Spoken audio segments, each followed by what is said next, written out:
2022년 또 새벽을 깨우시며 한 해 동안 달려오시느라 너무 수고 많으셨습니다.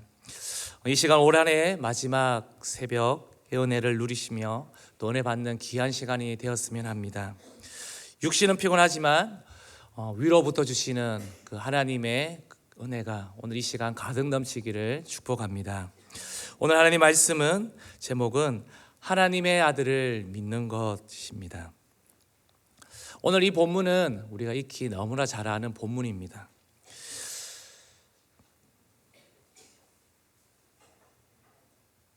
예수님께서는 날이 저물어 갈 때 사역을 마치시고 한적한 곳으로 가서 쉼을 누리시고자 한 것 같습니다.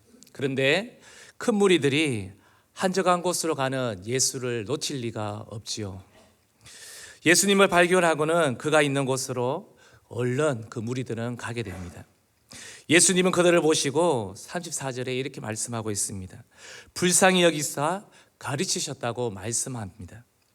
그곳에서 시장한 그 무리들을 향해 예수님은 떡 5개와 물고기 2마리로 5,000명을 먹이는 기적을 일으키셨습니다. 또한 다 배불리 먹고 남은 조각이 12바구니에 찼다고 말씀에 나옵니다.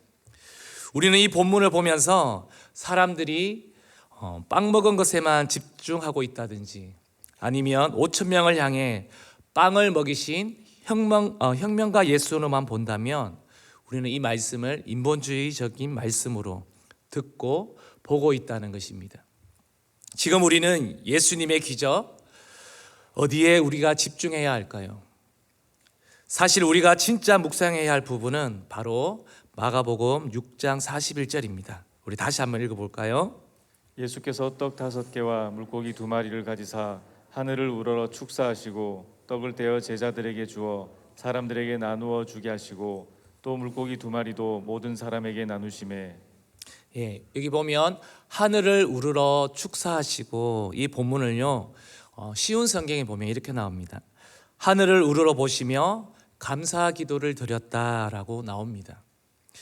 예수님께서는 하늘의 아버지께 구하여 자신에게 주신 이 사건을 통해 사람들에게 빵을 먹이셨다는 것입니다. 모든 것의 기원이 하늘에 있다는 것입니다. 바로 하나님의 아들인 예수님을 믿는 것입니다. 이것이 5,000명을 먹이신 바로 기적의 핵심이라는 것입니다.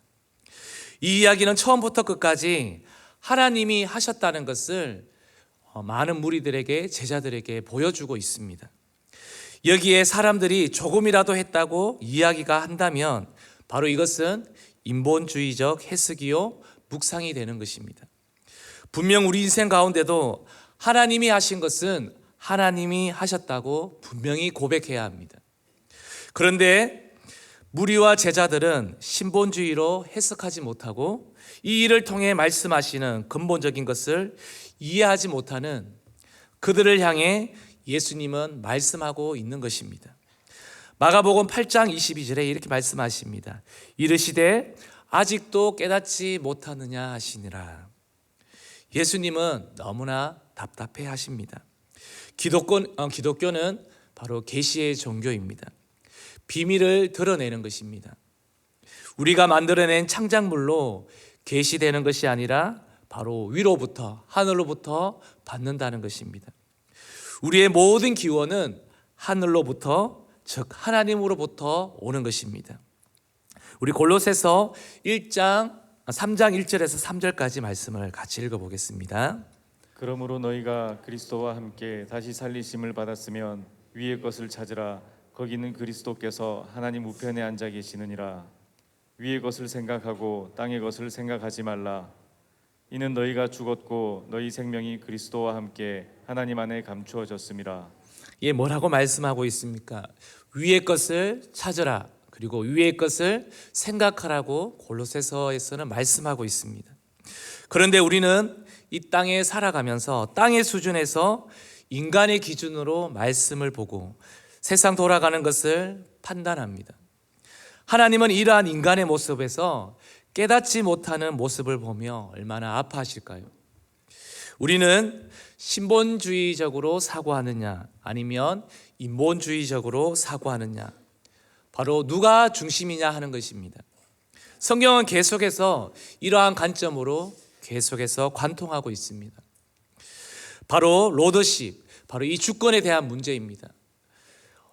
올 한 해 우리 성도님들도 어느 편에 서셔서 계속해서 달려오셨습니까? 우리는 주권을 어느 부분에 행사하고 있습니까? 우리는 계속해서 고민해 볼 필요가 있습니다. 이와 관련해서 본문을 또 한 군데 보도록 하겠습니다. 마가복음 7장 1절에서 5절 말씀인데요. 이것은 세 번역으로 한번 읽도록 하겠습니다. 바리새파 사람들과 예루살렘에서 내려온 율법학자 몇 사람이 예수께로 몰려왔다. 그들은 예수의 제자들 가운데 몇 사람이 부정한 손, 곧 씻지 않은 손으로 빵을 먹는 것을 보았다.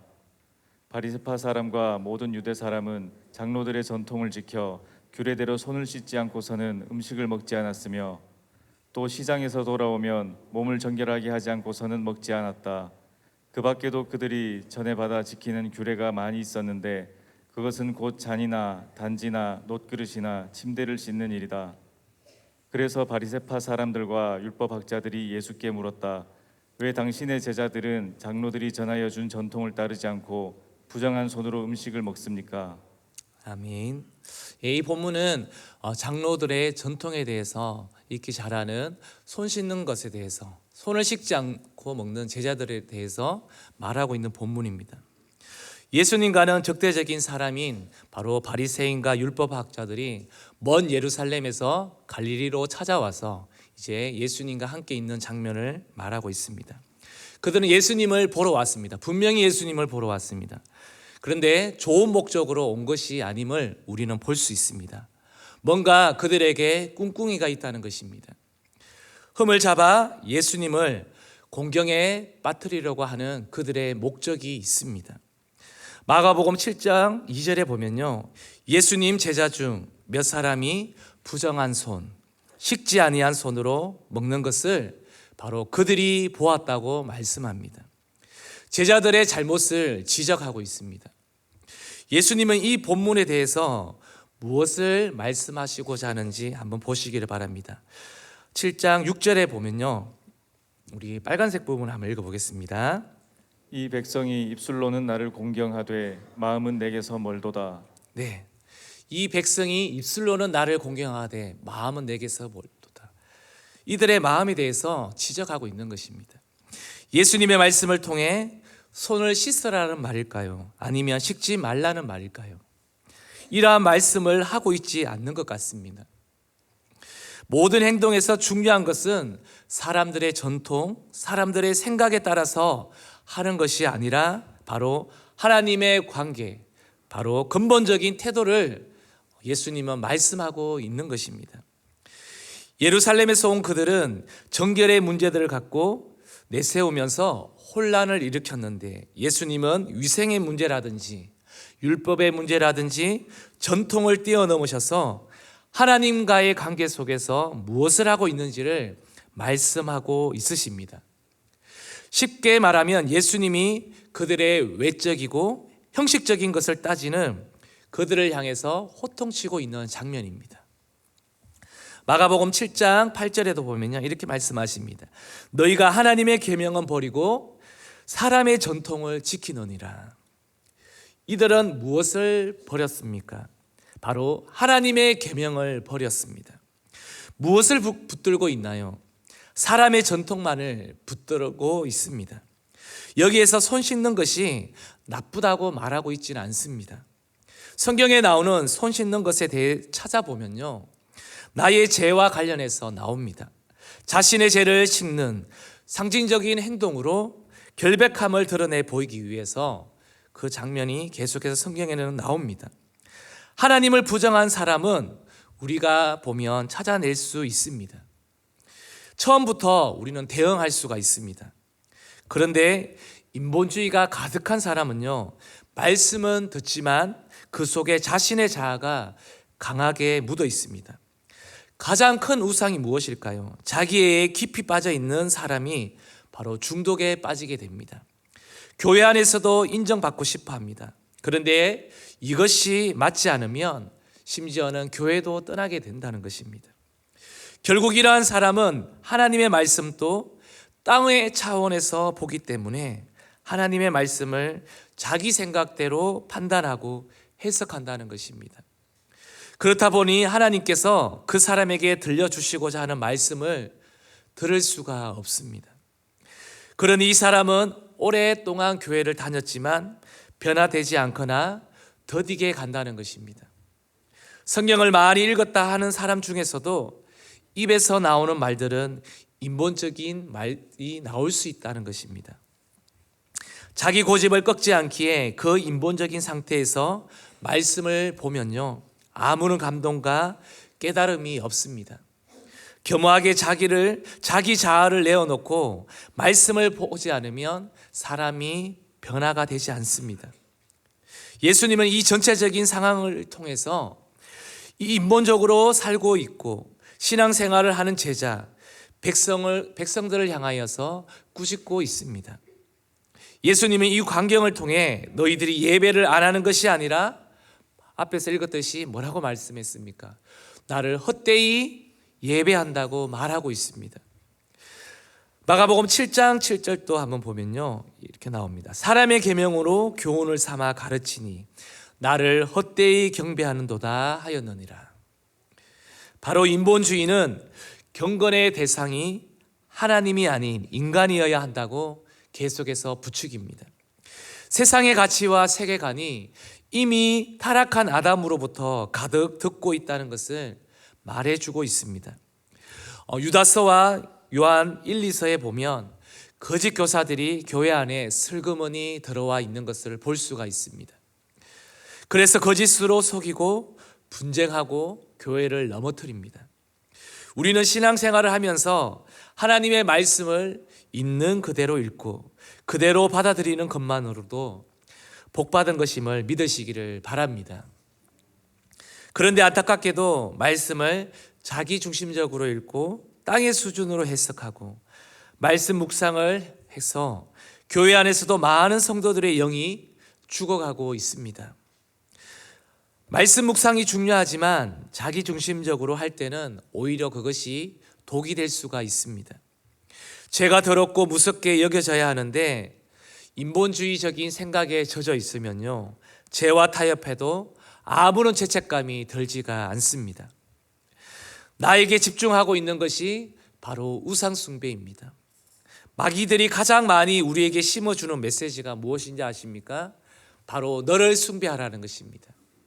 내가 주인임을 너는 알아야 된다고 계속해서 우리에게 속삭입니다. 이것이 더욱 극단적으로 가게 되면 사람이 바로 신을 만들게 된다는 것입니다. 가장 큰 우상 숭배는요, 자기 숭배에 빠지는 것입니다. 각종 중독들이 있지 않습니까? 알코올 중독들, 그리고 성 중독, 그 다음에 관계 중독 등 그것의 가장 기초에 바로 자기애가 있다는 것입니다. 자기애에 빠져 있는 사람들은 자기 가치감을 조절할 능력을 상실하기가 쉽기에 중독에 빠지기가 쉽습니다. 잠언 14장 12절을 세 번역에 보면요, 이렇게 나옵니다. 다 같이 읽어보겠습니다. 사람의 눈에는 바른 길 같아 보이나 마침내는 죽음에 이르는 길이 있다. 사람이 옳다고 여겨도 죽음에 이를 수 있다는 것입니다. 인본주의에서의 선과 신본주의에서의 선은 확연히 다릅니다. 성경에서의 선은 하나님과 가까이 하는 것입니다. 처음부터 끝까지 하나님과의 관계, 사귐에 대해서 신본주의는 말을 하고 있습니다. 그러나 사람들의 이목과 박수 받으려고 하는 사고는 바로 인본주의적인 사고입니다. 하나님은 그 인본주의를 마음 아파하십니다. 가정스러운 이것은 우상숭배의 한 종류이기 때문입니다. 주종의 관계가 바뀌는 것이기 때문입니다. 그것은 나로 가득 차 있거나 하나님의 말씀으로 가득 차 있거나 하겠지요. 다시 말해 하나님의 말씀이 가득 차 있지 않으면 내 안에 나로 가득 차 있는 인본주의로 우리는 살아갈 수밖에 없습니다. 시대가 참 악합니다. 철저히 하나님의 말씀으로 무장되어 있지 않으면 분별력이 흐려져 선한 것이 바로 악한 것으로 빼앗기게 됩니다. 제가 얼마 전 선배를 잠깐 만난 적이 있습니다. 예전에 교회에서 신앙생활을 하던 선배입니다. 지금은 경기도에서 신앙생활하고 있는데요. 출석하는 교회 규모도 꽤 큰 교회입니다. 한 3,000명이 되는 교회인데요.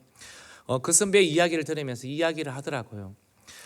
선배의 자녀들도 자녀들이 일주일에 한 번, 그것도 부서 예배를 한 번 드린다고 합니다. 그 부서 예배를 드리고는 곧장 다 어디로 가냐면 학원으로 간다고 합니다. 모든 분위기가 그렇답니다. 마침에 아이들이 가방을 메고 자기 부서 예배 드리고 학원으로 갈 수밖에 없답니다. 시스템이 그런 것 같습니다. 그래서 대부분 서울 경기 지역의 교회 모습이 이렇지 않을까라고 그 선배는 말하였습니다. 심지어는 그래서 그 교회 광고가 이런 광고가 나온답니다. 당신은 어디 있나요? 라는 광고가 항상 나온답니다. 이런 문구를 보면서 그 선배도 그리고 그 많은 성도들도 한 번씩 생각을 하지만 어쩔 수 없는 이 상황들을 받아들인다고 합니다. 믿음의 전수가 잘 되고 있지 않구나라고 저는 생각이 들었습니다. 그러면서 저는 다시 한번 우리 교회를 생각해 보았습니다. 우리는 온 교회 성도님들, 아이들부터 함께 주일을 온전히 예배를 드리고 있습니다. 우리 자녀들의 예배는 어떤가라고도 다시 한번 생각해 보게 되었습니다. 이 시대는 조금 더 힐링하고 마음을 평안을 얻고 그러기 위해 신앙생활을 하는 단계가 아닙니다. 지금은 하나님의 아들인 예수 그리스도를 진심으로 믿고 있느냐 아니면 분별이 되느냐 하는 것입니다. 우리는 깨어 있어야 합니다. 지금 내 안에 하나님의 말씀이 차 있지 않으면 반드시 넘어질 날이 분명히 온다는 것입니다. 교회는 하나님만이 빛을 발하고 영광을 반사해내는 곳이어야 합니다. 인생의 주도권을 내가 주인으로 살아가는 인본주의를 우리는 경계하시기를 바랍니다. 내가 주인 노릇 하는 자리에서 우리는 일어나야 합니다. 자기가 결정권을 갖고 있는 이것을 이제는 예수님께로 이양해야 합니다. 우리는 예수님을 어떻게 바라보고 신앙생활을 하고 있습니까? 우리가 2022년을 어떻게 우리의 주도권을 맡기고 지금까지 달려오셨습니까? 하늘을 우러러 축사하시고 기도하시는 예수님처럼 살고 싶지 않으십니까? 우리 모든 주권을 바로 하나님께 드리시기를 소망합니다. 하나님이 정해주신 길로 가야 하는데 자기 마음대로 가면 후회와 낭패밖에 없습니다. 특별 기도의 가운데 바리새인과 서기관 같은 인간적인 생각과 방법, 판단들을 다 내려놓으시고 오직 위의 것을 바라보시고 하나님의 아들을 믿는 믿음의 성도님들이 다 되시기를 소망합니다. 오늘 말씀을 생각하시면서요, 우리 찬양했으면 좋겠습니다. 우리 월요일 날 첫 시작하면서 아마